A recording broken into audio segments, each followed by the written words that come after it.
Many times individuals will say, I have an idea for a great new product. As you can tell from the BI triangle, the product is only the tip of the iceberg. The jobs. You can think of the different aspects of a business's job descriptions. To be successful, the business needs someone with the skills to fulfill each of those functions. Starting with the level product, you will see the list of jobs required to bring the product to market. In simple terms, the levels product, legal, systems, communications, and cash flow are technically all jobs required for a business to function successfully.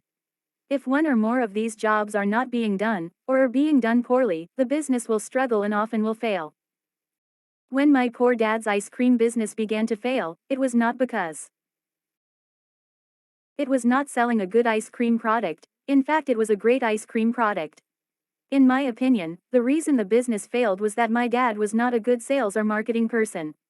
He was a great communicator as a speaker, yet he failed to fill the job description known as communications. Taking my poor dad's ice cream lesson a little further, my dad did not realize that sales and marketing involve more than simply running advertising or being able to sell an extra scoop of ice cream to a customer. His problems began when he thought the brand of ice cream was all he needed for success. His problems began when he rented a cheap location in a remote shopping mall. His ice cream shop was located in an obscure corner of a so-so shopping mall. That meant he did not have foot traffic or car traffic passing in front of his shop. No one knew where his ice cream shop was. He thought the brand of the ice cream was strong enough to pull customers in. As stated in Chapter 1, his business began failing before there even was a business. He almost made it.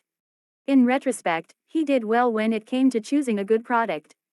The legal work for the franchise was also done well. The system for making the ice cream was excellent. The franchisor made sure there was a good accounting package as part of the business, so the cash flow job description was covered. There just wasn't enough cash to count. So my dad did a good job in covering 4 out of 5 jobs. He almost made it. Where my dad did a poor job was at the communications level of the BI triangle. He did not fully understand the intricacies of sales and marketing. When sales did not happen, the whole business began to fail. Instead of cutting his losses and purchasing a better location immediately, my dad did what many people do when sales decline and cash becomes tight. He cut back on staff. He cut back on advertising. He went cheaper instead of spending more money. When he did spend money, he spent it on legal bills, blaming the franchisors for his problem. Few things are a bigger waste of money than a lawsuit. Yet that is what happens when people blame rather than learn. Instead of looking at his own actions and taking personal responsibility for the mistake, my dad insisted he was right. Eventually he went broke. There is a poem that describes people who are willing to die being right. It goes. Here lies the body of Justin Gray. He died defending his right of way. He is right, his case is strong, but he's as dead as if he was wrong. Every time I see people taking their sweet time in a crosswalk, expecting all cars to stop as they cross a busy street, I think of this poem. When I meet people who need to be right, people who habitually blame other people when things go wrong, people who would rather argue than listen, people who know all the answers, and people who think they are the center of the universe, I think of this poem. I also repeat this poem to myself, whenever I become Justin Gray. The triangle of financial success. The BI triangle applies to more than just the B and I side of the cash flow quadrant. Looking at the quadrant below, you can see that there is a triangle in each of the quadrants. For example, if an employee is a receptionist for a business, his or her product is defined as a well-answered phone. That is the product of the job. In my opinion, the receptionist of a company has one of the most important jobs in the company. If the receptionist does his or her job well, the company actually runs smoother. If the receptionist delivers a bad product, for example, by being rude over the phone, then his or her value to the company goes down. The receptionist should be counseled, retrained, or terminated. I am sure we have all experienced a rude receptionist at one time or another. The receptionist also has legal rights.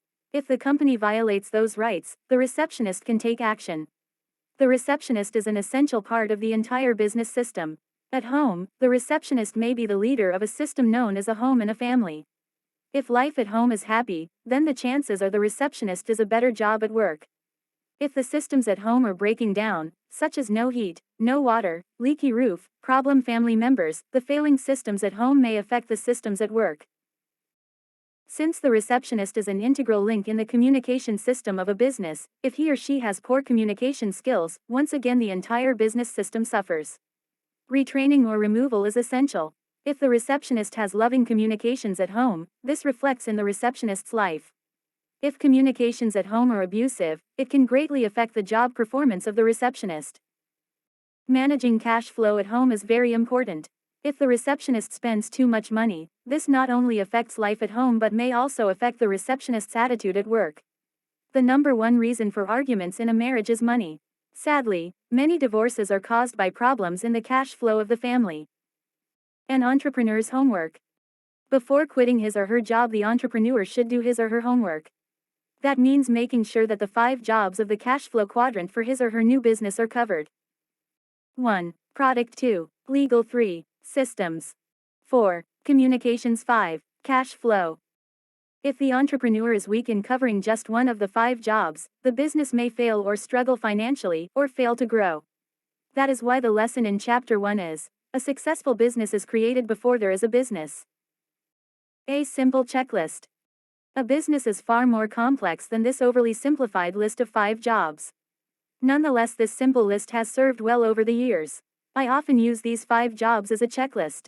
Whenever a business begins to struggle, this list of 5 jobs can help analyze and identify where the problem or problems may lie. I have an idea for a new product. Whenever someone says, I have an idea for a new product, this simple checklist can be used to bring some reality to what may be required to bring the product to market. In most instances, the want-to-be entrepreneurs give up on their idea because they are not willing to do their homework. They soon realize why a new product is just the tip of the iceberg, or in this case, the tip of the BI triangle. Why they give up. One reason why so many want-to-be entrepreneurs give up is that they start to realize they are only trained for 1 out of the 5 jobs. For example, a creative artist may only be formally trained at product design. An attorney may only be formally trained for the legal level of a business. An engineer may be formally trained for products or systems but not the other levels. A person with a sales and marketing degree may only be trained for the communications level. And an accountant may only be prepared for the cash flow level. When want-to-be entrepreneurs look at the 5 job levels, they often realize they have more homework to do before their hot new product makes them rich. Professional self-employed. Highly educated professional people often have a higher rate of success because their education often prepares them for more than one level. For example, consider an attorney's business in terms of the BI triangle. 1. Product. The attorney is the product. You hire attorneys for the services they have been trained to perform. 2. Legal. Attorneys are licensed, which protects them from non-licensed competitors. Generally, agreements are in place defining the rights and duties of the members of the law firm, and their relative compensations. In addition, most lawyers enter into engagement agreements, letters, to define their relationship with their clients. 3. Systems. Lawyers are trained to establish business systems for performing services, and for invoicing and collecting payment for those services. Systems for leveraging the expertise of more experienced attorneys are tried and true within the legal profession. For example, to provide for efficient and cost-effective legal research, less experienced, less expensive attorneys will do the initial research to find applicable case law on an issue, which is then provided to a more experienced attorney for analysis. Commercially available software packages are often used to implement billing and collection systems. 4. Communications. Attorneys understand that to be successful they need to maintain a good reputation and a good relationship with their clients. Most law firms market through word of mouth, although some are now resorting to advertising. Most people have an understanding of what an attorney does, which means they need to communicate less or explain less. 5. Cash flow. People expect to pay for an attorney's services. However, this does not mean an attorney can ignore issues of cash flow. Very often services are not invoiced until the end of a month during which they are provided, and clients often delay paying attorneys' fees.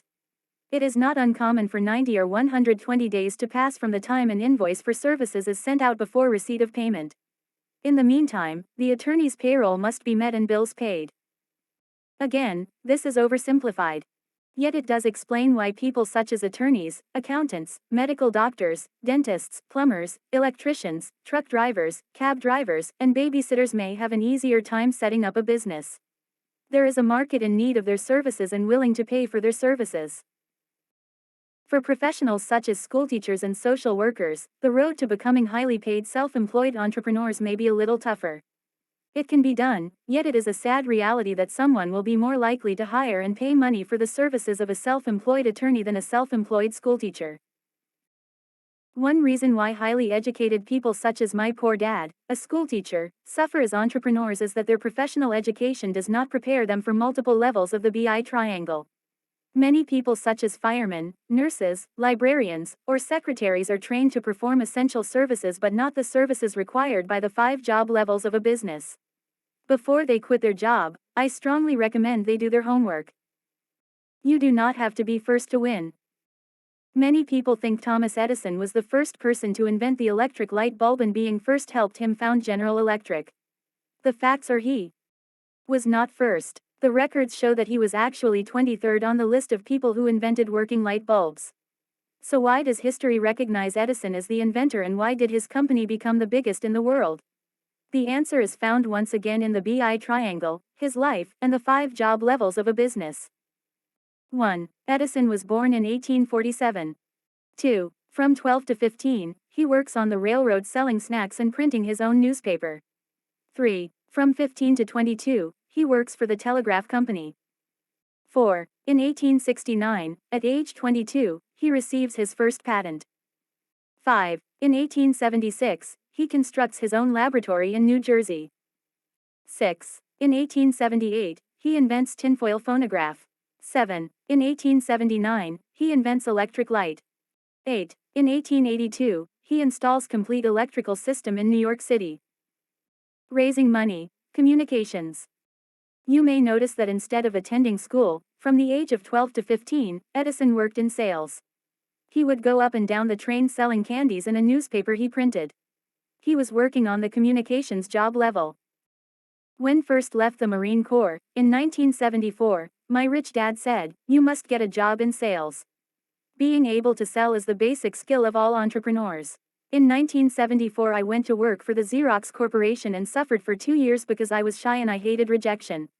But by 1977 and 1978, I was consistently in the top 5 of all salespersons. Today, I meet many want-to-be entrepreneurs who have a great idea for a new product or new business. The problem for most of them is that they cannot sell, which means they cannot raise money. The inability to raise money may be reason number 1 why most want-to-be entrepreneurs give up and go back to their jobs. If you cannot sell, you cannot be an entrepreneur. Cash flow. If you cannot sell, you cannot be an entrepreneur. If you cannot sell, you cannot raise money. If the thought of sales terrifies you, get a job at a department store and begin there. Or get a job with a company like Xerox that requires that you go around to businesses and knock on doors. As your courage increases, you may want to try a network marketing or direct sales company that is willing to train you. An entrepreneur raises money in these ways. 1. From friends and family. 2. From banks and organizations that support entrepreneurs. 3. From customers. 4. From suppliers. 5. From investors. 6. From public markets. Michael Lecter has written a Rich Dad Advisor book entitled OPM, Other People's Money, Warner Books. It is a very important book for all entrepreneurs.